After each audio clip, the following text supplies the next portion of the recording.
বন্ধুরা কেমন আছেন? আশা করি সকলে ভালো আছেন। আমিও ভালো আছি। চলে এলাম আজ সকাল করে ছোট্ট একটা ব্লগ নিয়ে। তারপরে আমি কি করি সেটাই এখন আপনাদের সাথে আমি শেয়ার করব। তো আমি সকলকে আমার পেজে স্বাগতম জানাই। সকালে উঠে আমি বাসি কাজগুলো করে স্নান করে নিয়ে এবার আমি পূজা দেব। পূজার জন্য আমি পূজার সামগ্রীগুলো ভালোভাবে ধুয়ে নিচ্ছি, ধুয়ে পরিষ্কার করে নিচ্ছি। এসির উপরে প্রদীপটা রাখি, ওজন্য প্রচণ্ড তেল পড়ে জমা হয়ে আছে। আমি ভালোভাবে ওটা ঘষে ঘষে পরিষ্কার করে নিচ্ছি। আমি স্নানটা সেরে আমার বাগানে আমি প্রথমে জল দিয়ে নিয়েছি। বাগানে প্রতিদিন জল দিলে গাছের চেহারাগুলো অনেক সুন্দর থাকে আর অনেক রঙিন রঙের ফুলও ফোটে আমার ছোট্ট বাগানটিতে। আমার যেমন ছোট্ট সংসার তেমন ছোট্ট একটি বাগান। প্রত্যেক মেয়েরই স্বপ্ন থাকে এটাই। আমার মতো এমন স্বপ্ন কে কে দেখেন অবশ্যই আমাকে কমেন্ট করে জানাবেন। যে সংসারটা থাকবে তার একান্তই নিজের, কেউ তাকে হুকুম করবে না এটা করো এটা করো। তার যখন ইচ্ছা হবে সে তখনই করবে, এমন একটা সংসার প্রত্যেক কিন্তু চাই। তেমন এখানে আমার ছোট্ট সংসার, আমি নিজে হাতেই সব সামলিয়ে নিই। আমি এখানে গল্প করতে করতে আমার ঠাকুরঘরটাও পরিষ্কার করে নিয়েছি।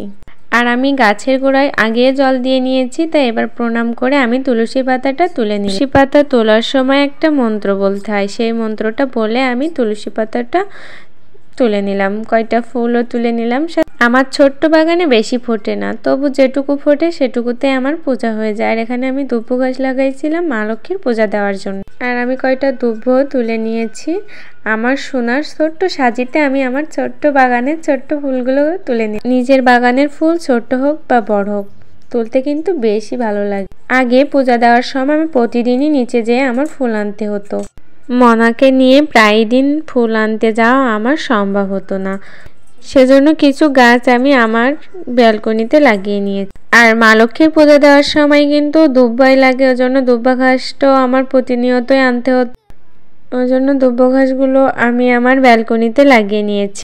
আমার বাগানে কি ফুল গাছ ফল গাছ আছে সেটা আমি অন্য একটা ভিডিওতে আপনাদের সাথে আমি শেয়ার করে নেব। আমি এবার পূজাটা দেব। সবগুলোই আমি সব কিছুই গুছিয়ে নিয়েছি, ভালোভাবে পরিষ্কার করে মুছে নিয়েছি। গাছগুলোতে জল দিয়েছি, ফুল তুলে আনছি, তুলসী পাতা তুলে আনছি। এবার আমি সবগুলো উপকরণ একসাথে আমি মায়ের চরণে অর্পণ করব। তো আপনারা বাটা এই গ্লাসে কিসের জল ব্যবহার করেন? আমরা যেটা খাই সেই জলটাই ব্যবহার করে থাকি। তাতে একটু গঙ্গার জল দিয়ে আমি সেটা ব্যবহার করে থাকি। আর এখানে চন্দনটাও গুলে নিয়েছি আমি, ঠাকুরের কপালে একটু দিয়ে দেব, তারপর আমি একটু নিজে দিয়ে নিয়েছি। অনেকে হয়তো ভিডিওটা দেখে অনেক খারাপ মন্তব্যও করতে পারে, তবে এখানে কোনো খারাপের কিছুই নাই। আমার ছোট্ট সংসার তেমনই একটা ছোট্ট ঠাকুরঘর। আমি এই ঠাকুরের সিংহাসনটা বানিয়েছি আমার ঘরের একটা দিয়ে আর ককশেটের ঢাকনা দিয়ে। অনেকে হয়তো খারাপ ভাবতে পারে যে টাকা নেই সব কিছুই কিনতে পারে, একটা ঠাকুর সিংহাসন কিনতে পারে না, তা কিন্তু না।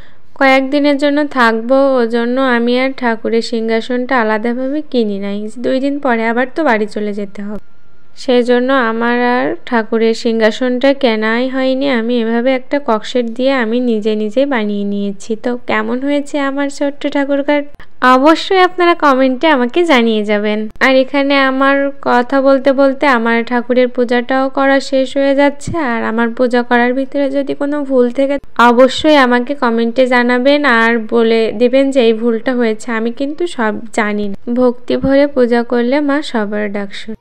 তো আর বেশি বড় করলাম না, ভিডিওটা এখানেই শেষ করে দিলাম। সবাই ভালো থাকবেন, সুস্থ থাকবেন।